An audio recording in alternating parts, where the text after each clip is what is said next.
Mateo capítulo 8. Mateo capítulo 8. Cuando descendió Jesús del monte, le seguía mucha gente. Y aquí vino un leproso y se postró ante él, diciendo: Señor, si quieres, puedes limpiarme. Jesús extendió la mano y le tocó, diciendo: Quiero, sé limpio. Y al instante su lepra desapareció. Entonces Jesús le dijo: Mira, no le digas a nadie, sino ve, muéstrate al sacerdote y presenta la ofrenda que ordenó Moisés para testimonio a ellos. Entrando Jesús en Capernaum, vino a él un centurión rogándole y diciéndole: Señor, mi criado está postrado en casa, paralítico, gravemente atormentado. Y Jesús dijo: Yo iré y le sanaré. Respondió el centurión y le dijo: Señor, no soy digno de que entres bajo mi techo, solamente di la palabra y mi criado sanará. Porque también yo soy hombre bajo autoridad y tengo bajo mis órdenes soldados. Y digo a este: ve y va, y al otro: ven y viene, y a mi siervo: haz esto, y lo hace. Al oírlo Jesús se maravilló y dijo a los que le seguían: de cierto les digo que ni aun en Israel he hallado tanta fe. Y les digo que vendrán muchos del oriente y del occidente y se sentarán con Abraham e Isaac y Jacob en el reino de los cielos. Mas los hijos del reino serán echados a las tinieblas de afuera. Allí será el lloro y el crujir de dientes. Entonces Jesús dijo al centurión: ve, y como creíste te sea hecho. Y su criado fue sanado en aquella misma hora. Vino Jesús a la casa de Pedro y vio a la suegra de éste postrada en cama con fiebre, y tocó su mano, y la fiebre lo dejó, y ella se levantó y le servía. Cuando llegó la noche trajeron a él muchos endemoniados, y con la palabra echó fuera los demonios y sanó a todos los enfermos, para que se cumpliese lo dicho por el profeta Isaías, cuando dijo: Él mismo tomó nuestras enfermedades y llevó nuestras dolencias. Viéndose Jesús rodeado de mucha gente, mandó pasar al otro lado. Y vino un escriba y le dijo: Maestro, te voy a seguir a donde quiera que vayas. Jesús le dijo: Las zorras tienen guaridas y las aves del cielo nidos, pero el Hijo del Hombre no tiene dónde recostar su cabeza. Otro de sus discípulos le dijo: Señor, permíteme que vaya primero y entierre a mi padre. Y Jesús le dijo: Sígueme, deja que los muertos entierren a sus muertos.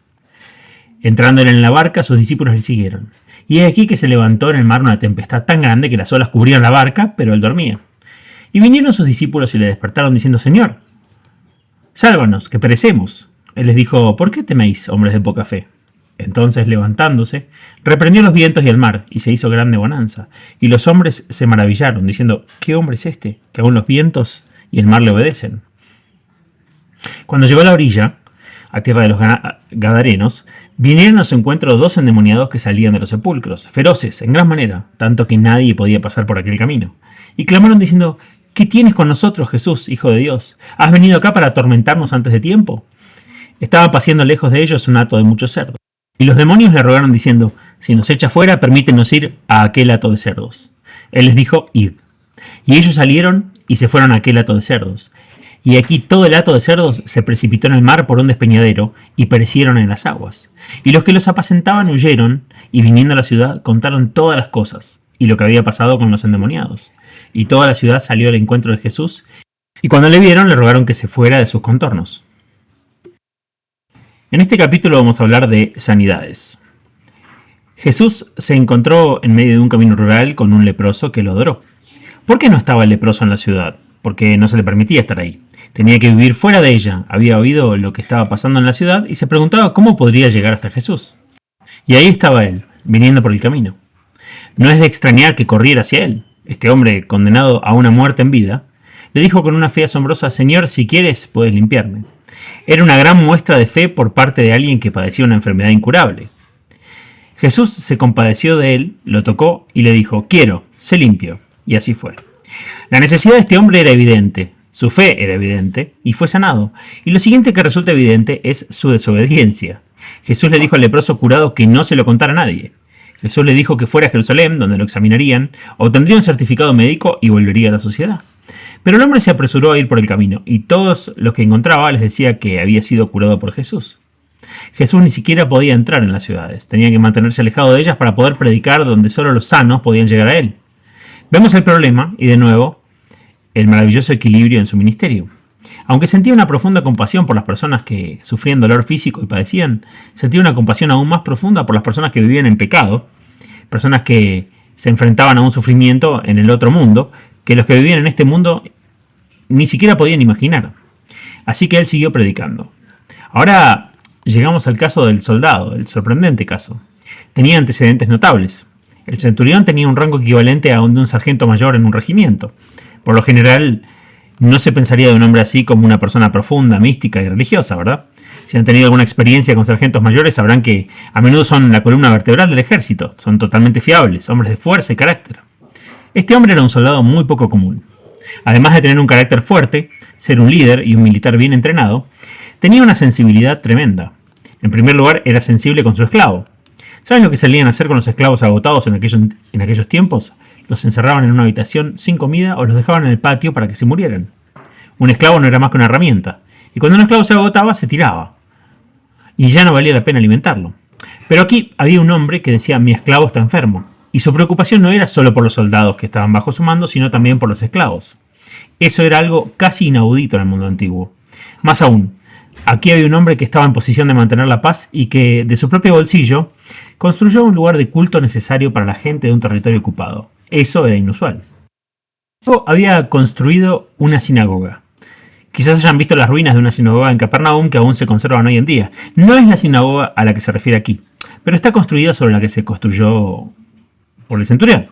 Y hasta el día de hoy las ruinas que se pueden ver son de aquella arquitectura romana con símbolos hebreos tallados en piedra y dan testimonio de este hombre que pagó a un arquitecto para que construyera una hermosa sinagoga en ese lugar, en Capernaum, para los judíos, que normalmente eran despreciados por los romanos. Su religión se consideraba extraña. Era un soldado extraordinario. Quiero que presten atención a otro pequeño detalle. En ninguna parte del Nuevo Testamento se le dice a un soldado que ser soldado es una profesión deshonrosa para un creyente en Jesús. Al contrario, los centuriones parecen destacar como hombres excelentes. Hay uno en la cruz que dice verdaderamente este era hijo de Dios. Hay otro llamado Cornelio en Hechos 10. Estos eran hombres que permanecieron en el ejército y a los que nunca se les dijo que debían dejar de ser soldados. Ni siquiera Juan el Bautista cuando ellos le preguntaron qué debemos hacer para arrepentirnos, y él les dijo que fueran simplemente soldados honorables. Así ha sido desde entonces. Algunos de los mejores cristianos de nuestro tiempo han sido soldados que han comprendido bien a Cristo. Este hombre iba a comprender muy bien a Jesucristo debido a su formación y experiencia.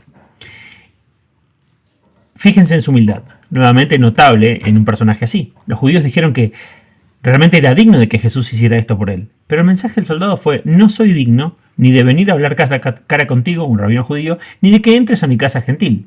¿Qué hombre? Destaca por tener la escala de valores correcta. Pero preguntémonos qué pensaba de Jesús.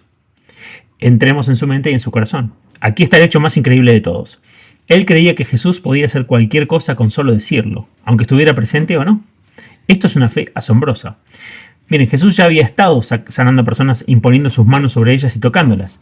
Este hombre afirma que ni siquiera necesitaba venir y tocar al esclavo. Donde quiera que estés, di la palabra.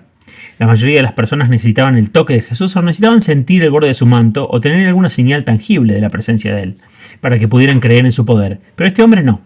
Él se encontraba en la misma situación en la que se encuentra hoy un creyente. No podemos ver a Jesús, no podemos tocar el borde de su manto. Él está a la derecha del Padre en el cielo. Y la fe que se nos exige es la fe que tenía este centurión, que es creer que solo tiene que decir la palabra y se hace. Por supuesto, nosotros tenemos mucho más razones para tener esa fe que este soldado. Él no había conocido a Jesús, solo había oído hablar de él. Jesús aún no había muerto y resucitado, como sabemos que lo hizo. Este centurión era excepcional y tenía la máxima confianza en Jesús. La razón por la que hacía lo que lo hacía era esta. La palabra clave es bajo. Él reconocía a Jesús como un hombre bajo autoridad. Esto es lo contrario de lo que se podría pensar. Él dijo: yo también estoy bajo autoridad, y como estoy bajo autoridad puedo decirle a la gente lo que debe hacer.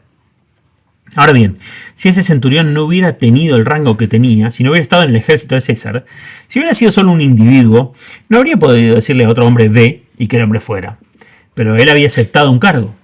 Recuerdo la vez que acepté un cargo en el ejército y todavía tengo el certificado. La reina me lo dio. No creo que lo hiciera personalmente, pero de todos modos su nombre aparece en él. El cargo me situó directamente en el rango de teniente. Esto era bastante inusual para mí. Estaba acostumbrado a una sociedad voluntaria en una iglesia en la que se le pide a alguien que haga algo con la esperanza de que sienta que el Señor le está guiando a hacerlo. Pero ahora de repente, como oficial, podía decirle a alguien ve, y aquí lo hacía. Al principio me costó bastante acostumbrarme. No era un poder en sí mismo, ni un poder de personalidad. Estaba bajo la autoridad porque el líder del escuadrón por encima de mí podía decirme ve a mí. Ahora estaba en una cadena de mando, así que con la comisión de la reina podía dar una orden a cualquiera por debajo de mi rango.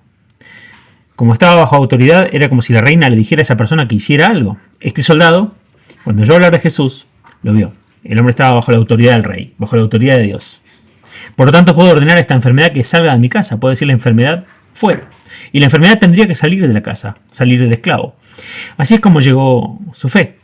Así es como muchos soldados han llegado a su fe, han reconocido la autoridad. Desde que terminó el servicio militar obligatorio, han crecido varias generaciones de jóvenes a los que se les resulta muy difícil reconocer la autoridad. Y eso hace que les resulte difícil aceptar la autoridad de Jesús. Pero en una sociedad en la que se reconoce la cadena de mando y se acepta, entonces se reconoce el poder del Señor en las personas. Este centurión estaba declarando: yo también soy un hombre bajo autoridad. Y les digo a los esclavos lo que tienen que hacer y a los soldados lo que tienen que hacer, y ellos lo hacen. Así que cuando estás bajo la autoridad de Dios, todo lo que tienes que hacer es decir enfermedad fuera, y se hace. ¡Qué fe! ¿Qué pensó Jesús del soldado? Se sorprendió. Y esto muestra la verdadera humanidad de Jesús. Él podía sorprenderse por algo. Estaba encantado y dijo: ni siquiera en Israel he encontrado una fe tan grande. La palabra maravillado que se utiliza aquí solo se utiliza 2 veces en el ministerio de Jesús. La otra ocasión fue cuando predicó en Nazaret y dice que se maravilló por su incredulidad. ¿Lo recuerdan? No pudo hacer nada en Nazaret, era incapaz de ayudar a la gente. ¿Pueden imaginar la emoción que sintió en su corazón? Nunca había esperado que un soldado romano tuviera el tipo de fe que esperaba de su propio pueblo y que no había encontrado ahí. Eso es lo que Jesús pensaba de este soldado. Así que le pidió de esta manera. El problema con Nazaret era la familiaridad, y la gran bendición que recibió el centurión se debió a su fe. Son 2 cosas opuestas. Jesús se maravilló en Nazaret. ¿Por qué? Precisamente por su familiaridad con él. No podían creer en él. ¿No es este el hijo del carpintero?, decían. Pero un completo desconocido sin ese trasfondo dijo: Jesús, di la palabra y se hará. Para aquellos de nosotros que hemos sido criados en iglesias cristianas, en la escuela dominical, en hogares cristianos, uno de los peligros de esto es la familiaridad, que hace difícil creer que las cosas puedan suceder. De vez en cuando te sentirás avergonzado y desconcertado cuando alguien sin antecedentes cristianos, sin educación eclesiástica, se acerca a Jesús y le diga: Jesús, solo di la palabra y sucederán cosas que nunca he visto antes. ¿Esperan que Cristo haga algo? ¿Esperan que toque vidas? Le dice Jesús: di la palabra. El ministerio en Capernaum continúa y Jesús es huésped de Simón el pescador. Quizás esa sea una de las razones por las que hizo de Capernaum su base. De hecho, era la base pesquera del mar de Galilea, que tiene 21 kilómetros de largo y 13 de ancho, y está lleno de peces, a diferencia del Mar Muerto, donde no hay ni un solo pez. He acompañado a pescadores de Galilea por la noche en sus expediciones de pesca y cuelgan una linterna en la popa del barco. Los peces se sienten atraídos por ella, como lo harán por la luz de la luna. Luego se lanza la red y se recoge. Y en una captura razonable puede haber entre 8 y 10 peces. Algo muy diferente a eso va a suceder en breve. Había un problema. La suegra de Simón estaba enferma. Y me temo que soy bastante travieso al decir que eso significa que el primer papa estaba casado. Cuando Jesús entraba en una casa, la enfermedad tenía que desaparecer. Ocurría con frecuencia, así que él la curó y ella inmediatamente comenzó a atenderlo y a servirle la comida. Es interesante observar que la curación condujo directamente al servicio. Ahora salgamos de la casa y vayamos a la calle, donde hay docenas de personas enfermas y necesitadas de curación. Y esto requiere una explicación. Hoy en día Capernaum está en ruinas. No hay nada ahí excepto los restos de una sinagoga y las ruinas de algunas casas. ¿Por qué Capernaum estaba tan llena de enfermos? La respuesta es que a 2 millas al sur, a lo largo de la costa oeste de Galilea, hay un lugar llamado Tiberíades, que hasta el día de hoy está lleno de enfermos, porque en Tiberíades hay aguas termales que brotan de las profundidades de la tierra. Y al igual que Harrogate o Bath, se ha convertido en un balneario para enfermos. Ahí conocí a judíos de todo el mundo que habían venido expresamente a Israel y a Tiberíades a tomar aguas, ya fuera bebiéndolas o bañándose en ellas. Son aguas fétidas, llenas de azufre, huelen mal, pero ellos creen que curan. Y aquí, en este balneario, había cientos de enfermos. Y oyeron que en la costa, en Capernaum, había alguien que curaba y tenía éxito siempre. Pueden imaginarse la multitud corriendo a Capernaum con la esperanza de ser curada. Por eso todas las mañanas la calle estaba llena de enfermos. Me gusta esto. Jesús tocó a cada uno de ellos. Una gran multitud. La calle estaba abarrotada, pero Jesús no realizó ninguna curación masiva. Se acercó a cada uno, los tocó y no hubo ningún fracaso. Jesús curó a todos. Y una vez más, los demonios están presentes. Jesús no fue a buscar a los demonios. Ellos vinieron a buscarlo a él. Esto es importante porque me temo que hay algunas personas que buscan demonios por todas partes, incluso hoy en día. En esta ocasión, gritaban para llamar su atención.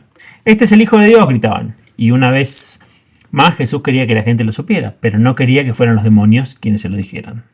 Esperaba que Simón Pedro, el pescador, dijera: yo sé quién eres. Así que, con este hombre endemoniado gritando a pleno pulmón, Jesús lo silenció, porque el demonio sabía que él era el Cristo, el Rey venidero, el ungido. Lo sabía bien y tenía razón, era cierto. Pero Jesús no quería que lo anunciara. Pronto los discípulos quedaron completamente desconcertados por el apaciguamiento de la tormenta. ¿Quién es este hombre que incluso los vientos y el mar le obedecen? Estaban tan cerca de la verdad. Él era Dios. Así es como podía controlar el clima. Y ellos podrían haber adivinado incluso entonces quién era. Los demonios ya le habían dicho a la gente quién era, pero Jesús les había dicho que guardaran silencio. Ahora los discípulos lo veían por sí mismos. El mar de Galilea estaba rodeado por colinas empinadas por todos lados, por lo que se encuentra en una hondonada a 600 pies por debajo del nivel del mar. Durante el día, lo que sucede es lo siguiente: el sol calienta el agua del mar y por lo tanto el aire caliente sobre el agua se eleva y el aire frío de todos los valles circundantes en todas las direcciones. Así que si estás en una pequeña embarcación en medio de eso, quedas atrapado en el viento y no puedes moverte a ningún sitio. Estuve en un barco más grande en medio de una tormenta vespertina en el mar de Galilea y es aterrador. De hecho, prohíben a cualquiera salir en barcas de remos abiertas por la tarde en Galilea porque existe un peligro real. De repente, este hermoso lago tranquilo se agita y el viento lo azota en medio de todas las direcciones y no puedes escapar.